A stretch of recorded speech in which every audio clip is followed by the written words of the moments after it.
Hi and welcome back to my channel. So as always, I'm super excited whenever I get the opportunity to talk about travel, because let's face it, who doesn't want to travel, right? So let me jump right on into today's video because I have a couple of things that I want to share with you. So first on my list has to do with airline news. So Southwest Airlines has announced plans to begin new flights between Los Angeles and 3 destinations in Mexico. So it'll be Cancun, San Jose del Cabo/Los Cabos, and Puerto Vallarta. The new service is scheduled to begin December the 4th of this year, subject to Mexican government approvals. Late last month, the carrier received U.S. Department of Transportation approval to fly between Oakland International Airport and both Los Cabos and Puerto Vallarta. Also subject to Mexican government approval, this new service in Northern California would begin on February the 12th of 2017.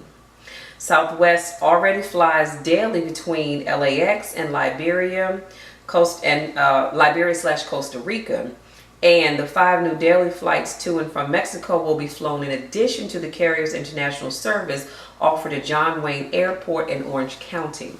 The carrier said it continues to plan for available seat mile growth in the 5 to 6% range in 2016. So if I were you, I would keep my eyes open to that, especially if you have expressed an interest to fly to Mexico, right?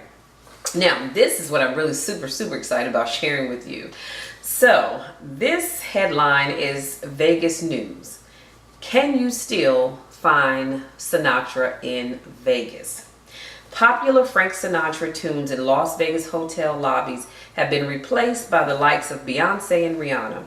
The final tower of the famed Riviera Hotel and Casino has fallen, and the Sands Hotel and Casino is long gone. And the tribute show on the Rat Pack draws mainly retirees. True Sinatra's Sin City presence is fading, and many sites connected to Old Blue Eyes long have disappeared. But Sinatra fans can still locate pieces of his Las Vegas legacy with a little homework. And I did that homework for you. In downtown Las Vegas, amid the street performers and costume superheroes taking selfies with visitors, Sinatra aficionados can have a drink at a bar reportedly frequented by the Rat Pack. And that was the name that was given to Frank Sinatra and his group back in the day. So for all you young folks that may not know who the Rat Pack is, it was Frank Sinatra, it was Dean Martin, and it was Sammy Davis Jr. So just in case you didn't know. The bar prohibition inside the historic Golden Gate Hotel and Casino is surrounded by black and white photos of the trio. The venue even has a sign that says, Frank Sinatra, Sammy Davis Jr., and Dean Martin drank here. Make your own history at Bar Prohibition.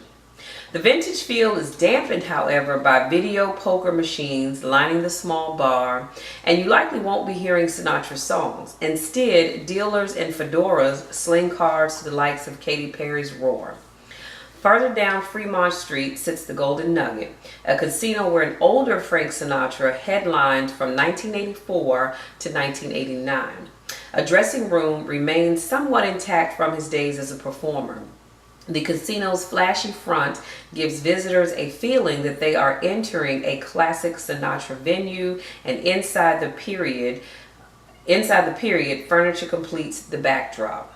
And to be honest with you, that's on my list of things to do because I really do want to go and see this because I love me some Frank Sinatra. And in case you're wondering what is my favorite Frank Sinatra song, it would have to be My Way. Absolutely love it. I have it on my playlist and I just love that song. So outside downtown, fans can grab dinner at the Golden Steer Steakhouse. Say that 3 times fast. Sinatra and Elvis Presley both ate at this half-century-old hangout, although not together. And there's even a booth named in honor of Old Blue Eyes. With reservations, visitors can have a meal in that private booth and pick a dish that Sinatra would have after a long day. Along the Strip, catching any Sinatra ambiance can be more challenging. Only the Art Deco style Flamingo Las Vegas Hotel remains from the original Ocean's 11, which was a 1960 film featuring Sinatra and the Rat Pack. Now, honestly, I didn't know that until I read this. Sinatra didn't headline the Flamingo, but did play at the nearby Caesar's Palace, a hotel dramatically transformed since the crooner's days. The Sands Hotel, where Sinatra recorded a live album, has been replaced by the Venetian. Sinatra's Luck Be a Lady sometimes is played during a water show at the Bellagio, and the Fountains of Wynn Las Vegas regularly blast Rat Pack songs. So again, I need to go check that out. Inside the Encore at Wynn Las Vegas Resort and Casino is an upscale Italian restaurant named Sinatra. It houses the singer's Academy Award for Best Supporting Actor in From Here to Eternity and his Grammy Award for Strangers in the Night. 2 blocks from the Strip, fans can catch a 75-minute tribute show called The Rat Pack is Back at the Tuscany Suites and Casino. Come early and have dinner before performers reenact the classic show from the 1960s, complete with ethnic jokes and alcohol-fueled humor to fit the era's sensibilities. So, if you're extremely sensitive, this may not necessarily work for you. It's 1960s, folks, says David DaCosta, who's playing a fedora-wearing Sinatra. We can say whatever the hell we want. So, go at your own risk. Sinatra would never have been seen walking around Vegas without a suit jacket and tie on. And you know what? I didn't even know that until I read this. But today, it's rare to find visitors not wearing shorts and t-shirts. One of the few Sinatra markers you'll find here is on the city's Walk of Stars. In 2010, Las Vegas paid homage to Sinatra and Martin by giving them each a star along Las Vegas Boulevard. Definitely a must-see and must to get pictures of. Just trying to have a little fun here, folks, Sinatra and Martin used to tell audiences. Las Vegas has transformed itself in many ways in the years since Sinatra's heyday, but you can still find that spirit of fun tracing his footsteps here.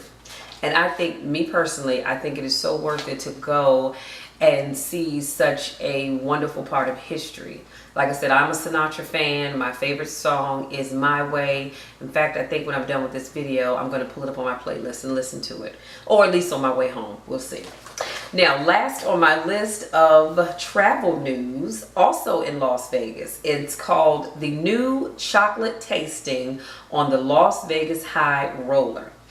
For foodie fun in Las Vegas, you want to book the new chocolate experience on the High Roller. It's the world's tallest observation wheel. The in-cabin chocolate tasting experience with Ethel M chocolates began on September 1. They begin on September 1, next week. Guests will learn about the aroma, the taste, and texture of the chocolate during the 30-minute tasting, which is equal to 1 rotation of the wheel.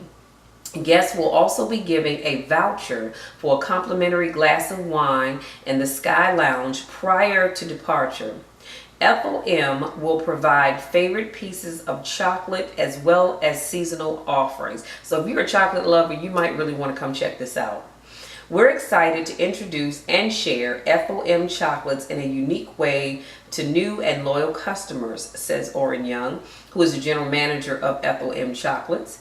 Only in Vegas can guests ride the world's tallest observation wheel while enjoying locally handmade gourmet chocolates. Now that's a 2-for-1 as far as I'm concerned. But this part may not work for some of you, but let's see. Tastings are available every Thursday from 5 p.m. to 8:30 p.m. The standard admission is $52 per person. Travelers can also book a private cabin for $1,500. Each chocolate tasting cabin can accommodate up to 15 guests. So, if you're really into chocolate and you love the finer chocolates, you might want to check this event out. Like I said, it's $52 per person, or you can get a cabin for $1,500 and it holds up to 15 people. And you know, you only live once, so why not try it, right? So that is it for my travel news for this week.